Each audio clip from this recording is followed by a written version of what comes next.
Hello, folks.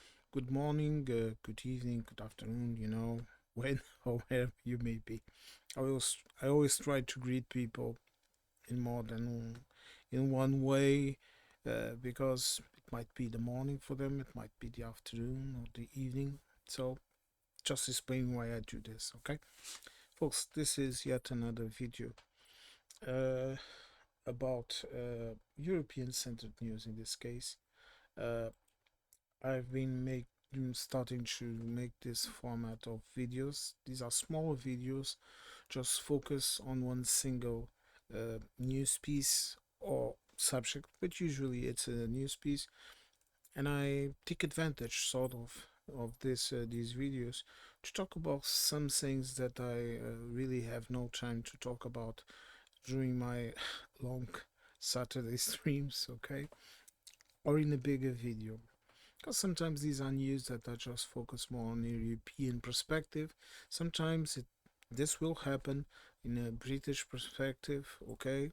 European in the sense of the EU, British in the sense of the UK, okay?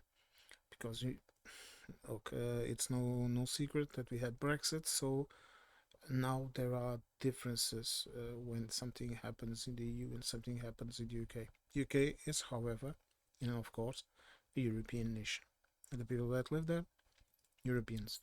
Okay, but just to make it close, focus on that.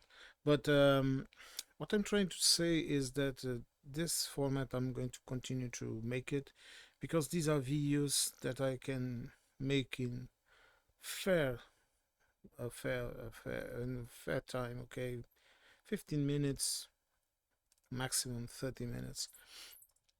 This is something that I will be able to do every day, and that is the plan, to make at least one or two every day of the week, and then over the weekend to work in my longer formats in the stream. That is also a very important part. In the Saturday stream, I focus on a lot of things that I think we should focus on and talk about, and I get your feedback. But again, folks, I won't rant anymore. I'm just giving a brief explanation. Okay, so let's watch the video. And this one is about the historic intention that was already in the book, so to speak, of Armenia to join, to apply for EU membership. Okay, let's watch the video first. This video is in Euronews, and the link will be in the description. Then we can talk a bit more about it. Okay, let's go.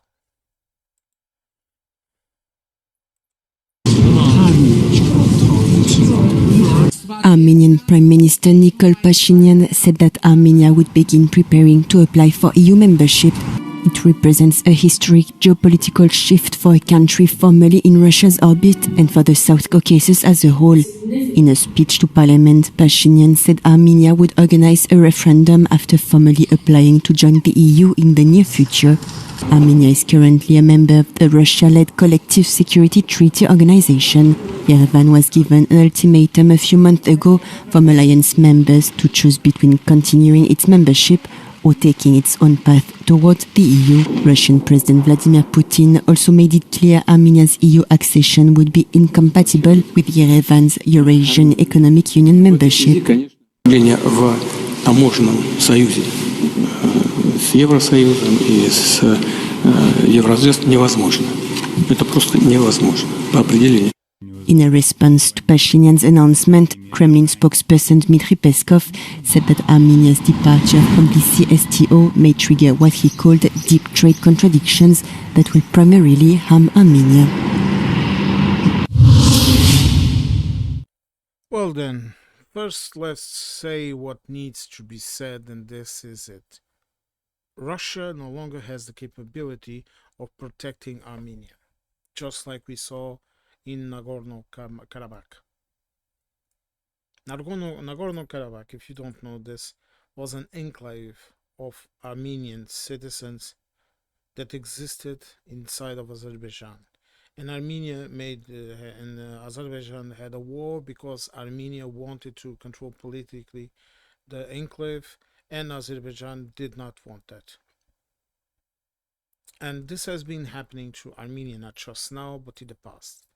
Okay, there used to live, there's still some, but there used to live large populations of Armenian citizens in Turkey, what is today Turkey, in Syria, even in Iraq, and even in parts of Iran.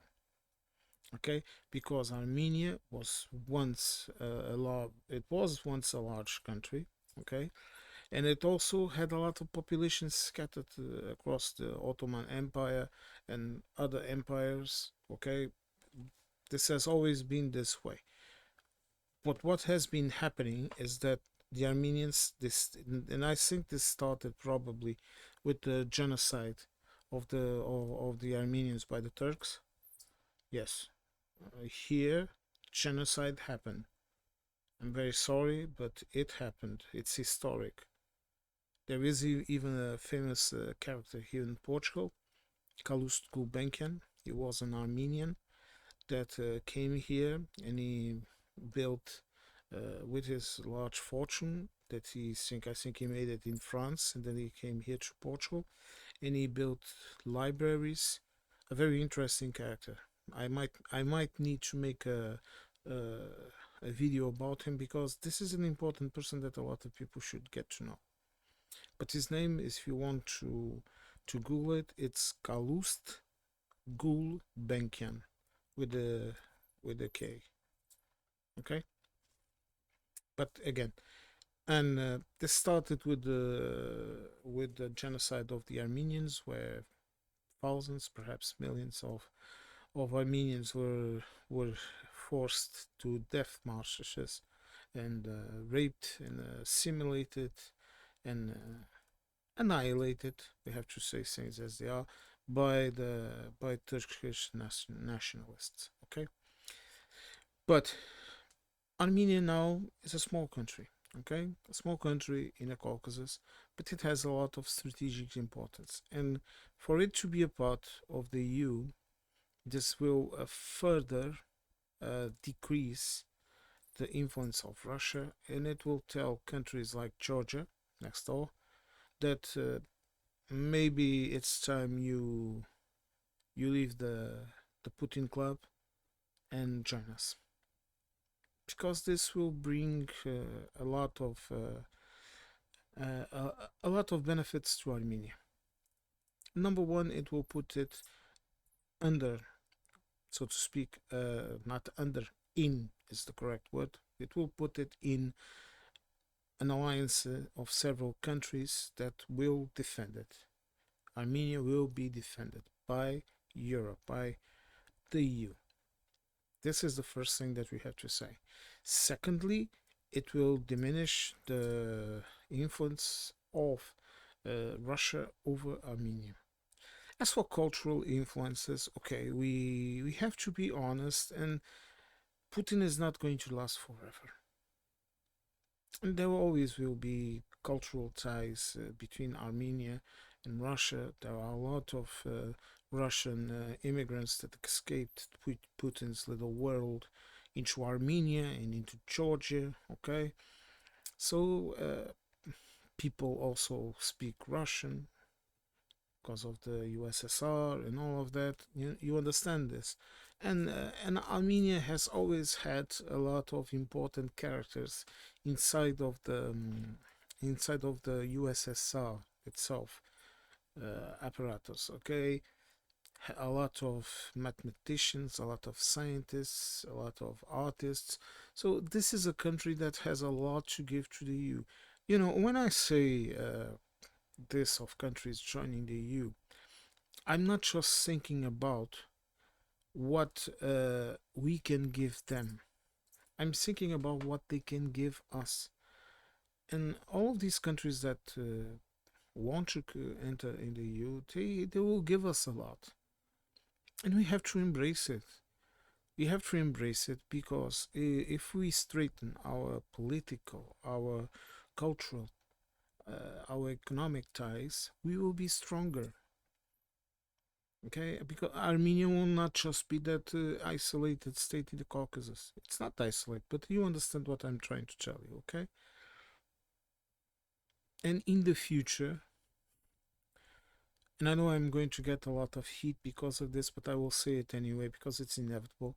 In the future, when even Turkey is a part of the EU in one way or another, I would guess it will become a part of the EU in a similar model as perhaps Switzerland or perhaps Norway, in that type of model, but it will be a specific model to Turkey because, like I said in the past, when the British start to talk about a Swiss model and this and that, I always tell them you cannot have that model. That is a model specifically designed to those countries.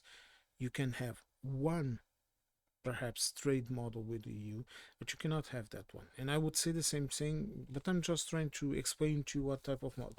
I don't believe in complete integration into the European model. I don't see it happen, but who knows? But in the future, when that happens, this is as sometimes people sometimes don't understand that the EU has cauterized a lot of wounds between countries. And if we are able to cauterize the wounds in that region, we will all be safer. They will be safer, the Middle East will be safer, the Caucasus region will be safer, and also this will extend to Europe, and we also will be safer. People don't understand this, okay? People don't understand how, for example, the border issues and a lot of stuff that has happened, how the EU solves these things by simply putting us in the same boat. This is extremely important, okay? This is really, really important. It's really important to, number one, recognize that these wounds exist and they will always exist, okay? Portugal will never forget that Spain tried to obliterate our political and cultural identity in the past. We won't forget that. We won't forget that Spain was 60 years here ruling us.